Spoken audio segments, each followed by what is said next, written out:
share index closed. Portville was our top gainer, up by 10%.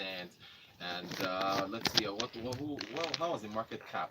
12.93 trillion naira is our market cap for the stock exchange. So, brief moment of respite for the exchange.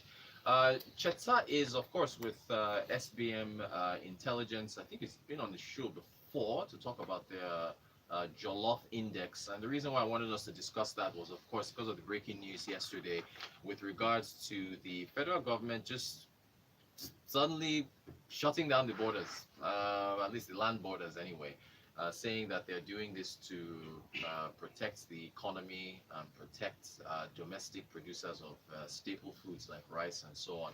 So, Cheta, I know your report is coming out Tomorrow. tomorrow. Okay, cool. So take us through it. You guys, you check food prices and a number of other things, yeah? We check basically consumer prices in the six geopolitical zones in 12 different markets in the six geopolitical zones. Of course, as time goes on, we expand on that. We've been doing this for 3 years, Okay. and it's sort of like a proxy for food inflation.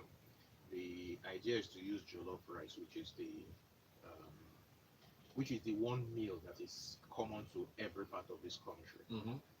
So we the composite is what is the ingredients that will prepare a pot of jollof rice for a family of five or six, Okay. which is the average based on National Bureau of Statistics measurements, the average size of the Nigerian family. Okay. Um,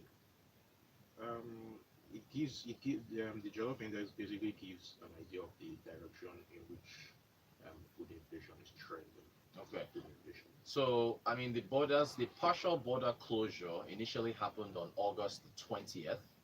And now, as of yesterday, October the 14th, we now have a full closure now. So, as far as where you see what have you seen with the survey that you carried out now? If prices been inching upwards? Yes, they have been inching upwards. Basically, our people going to go to the markets in the last week of Okay. every given month.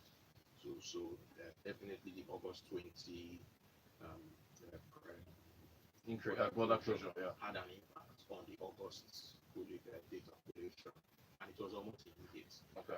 Prices in the first places that felt the impact were the trade and Balogun markets in Lagos. Okay. But other parts of the country followed. So you had, for example, Calabar Municipal Bayside in Calabar, both did not really feel an effect of a price increase Okay. until September. Okay. The price increase in Kano has been limited as compared to other parts of the country. Mm. This is for rice. Um, so what we have is that Nyanya Wuse 2 recorded in Abuja. Wuse 2 recorded a higher jump, 31% Mm. jump in the price of rice. Nyanya recorded a 14% jump. Kano recorded a 10% jump, while Onitsha and Oka recorded 28% respectively. Bodija today, both in Ibadan, recorded 23% jump. Lagos was the highest, 40% jump. Yeah, yeah. Then Calabar saw 12 and 15% jump in two markets that we surveyed, while Bauchi saw an 11% jump. Cool. So, and your report is coming out tomorrow, yes? Tomorrow, yes. Now, of course, so you've that. This means also going forward now, we can expect a further increase with. I guess. I mean, we have to see how it Well, goes. we may not necessarily expect an immediate increase. It depends on how long the border closure, um, because they have been clamping down on rice specifically. Right. Yesterday's announcement was now for everything, Mm. not just Right. rice. So there was, if you check another thing that we track, frozen turkey, which they started seasoning in September. Mm. The increases have been marginal. So, for example, in Lagos, the increase was at least by 15%. The highest increase was in Wuse 2, 23%. So you find that the further away, the more the increase, unlike rice, which seems to affect Lagos disproportionately. Right. So since these goods were already on the restriction Yeah.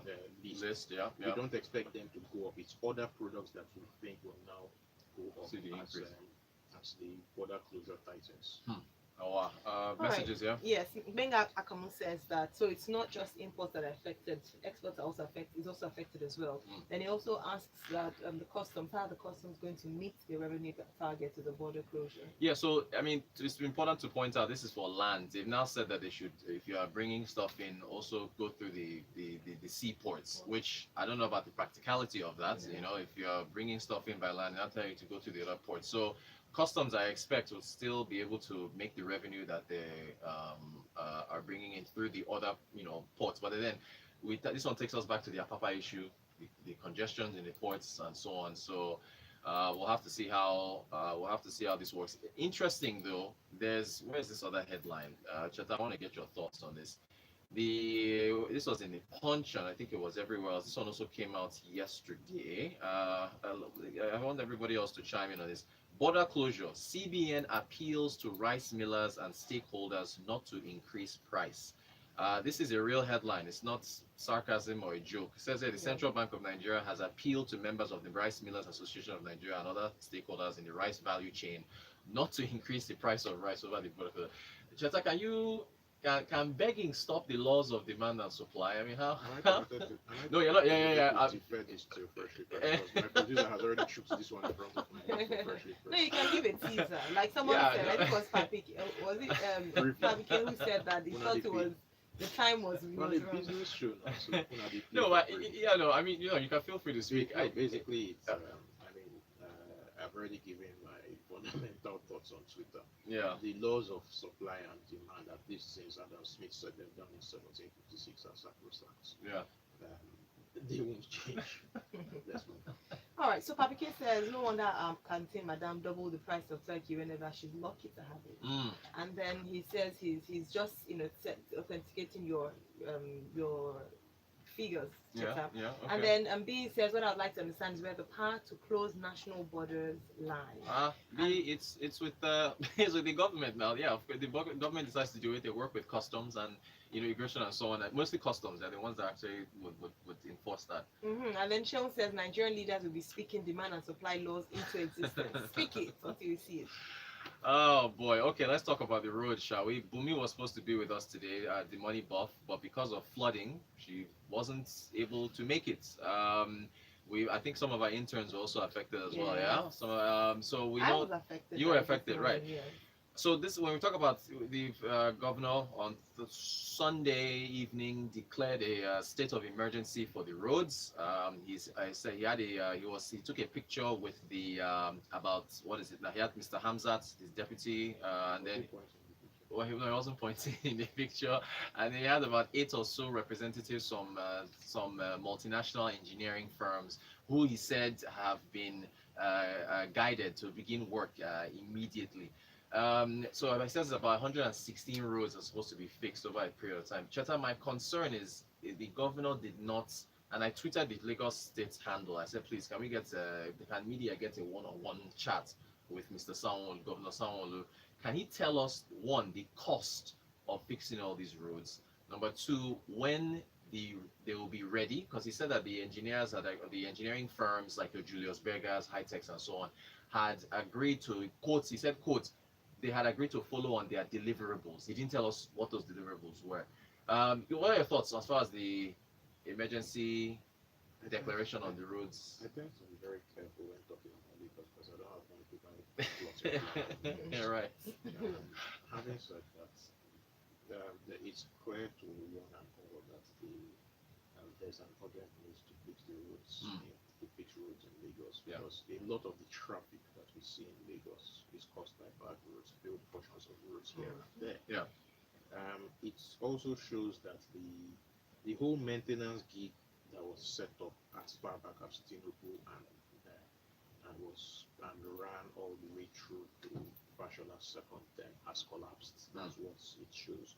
Because back then, if memory serves me, at least there used to be an effort to patch roads the moment cracks started showing. Yeah. However, that has to be resurrected because it's very urgent. You see, what people need to understand is that all of these traffic jams actually have a real cost on the economy. Yeah. There was a rough calculation I did about 10 years ago, and I wrote on my blog then, and I can find it and put it back up somewhere. The whole traffic jam was by an estimation costing Lagos about $6 billion a year or something. Mm. It was just a rough calculation Yeah. view with assumption. Productivity loss, yeah. Bottom line is that when people spend so much time in traffic, they can't get productive. And given that we still have communications and power issues, the idea of many people working from home is still not Where it needs to be. it's still not where it needs to be. It's not very practical. Yeah. All right. We have a Thanks. number of comments. Yeah. Thank you, Teta. Moses Omoru says, please, this begging not to increase price is so wrong. Put in some internal price control. Inflation for 2020 will be something else. Oyewole says, please, does the ban affect the importation of vegetable oil? It does. Vegetable oil was on the list. Rice, number of things. Yes, it does. Actually, yes, this ban, in the words of Amina, it was everything. Everything. Yeah, across the All board. right. So Kevin, Illicit and non-illicit. Yeah. So Kevin says, please, they did not increase the price of rice, so that's the common man's best and cheapest food, or they should not. to Oh, they should avoid- not. yeah. Ha. All right. Okay, well, it's too late too. And then on stocks, Ebenezer is asking at least 4 stocks because I want to forecast the future myself. So he's asking, yesterday's question, remember when he asked for the lowest stock? Yeah, I price? think it was gold insurance. The gold insurance was I think a 62% drop. That was the lowest, the biggest drop I think we've seen on the exchange. Check on that again. But your blue chips, your GT banks, your Dangote cements, those type of stocks, diversify as well. GT Bank, Dangote Cement, Nestle. The big blue chips. Well, again, the market is down 13-14%. So equities are a pretty tricky place to be right now. All right, Donati is saying that despite the laws of demand and supply, some countries still set limits on the prices of certain essential goods. So why can't we do the same Yeah, for but rice? Donna, I'd say Nigeria has a massive gap between how much we produce and how much we consume, and I don't know. You have to just look at whether this is something we can really do. This banning on left and right. Yeah. Don't know if it's working.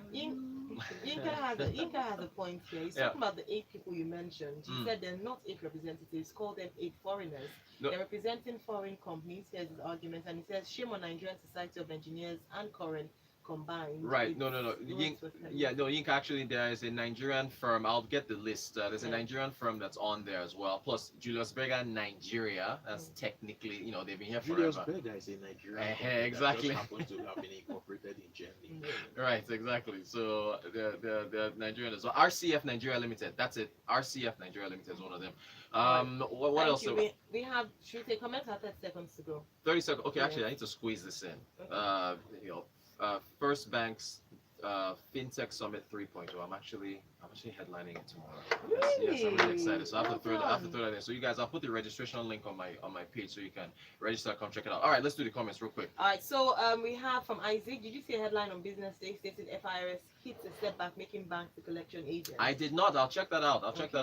All right, then Isaac says we'll eventually end up eating rice only on Sundays. Who remembers those days?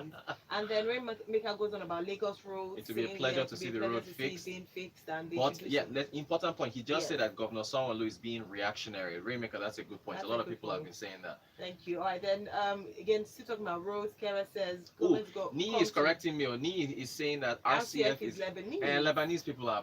They're practically No, Nigerian. Lebanese They're people are No, Lebanese. let's get people who have been here since 1922. I mean, come on. are Nigerian. Yeah. Frankly. That's fine. Yeah. But It's because of this our. Well, we don't know if they've we been are- here we since are going away. 1922, but we have to go now. Okay, good point. Nee, good point. I accept your point. Cheta on SPM. Once again, SPM Intelligence, Jollof Index. We expect it tomorrow. Yeah. All right, cool. All right. Tomorrow, 8:30. Lagos, Lagos. appreciate your messages, and we'll continue. Thank you very much. Good morning. The way the time just flies, man. Gosh, I think I got everything. Cheta, thank you. I appreciate it.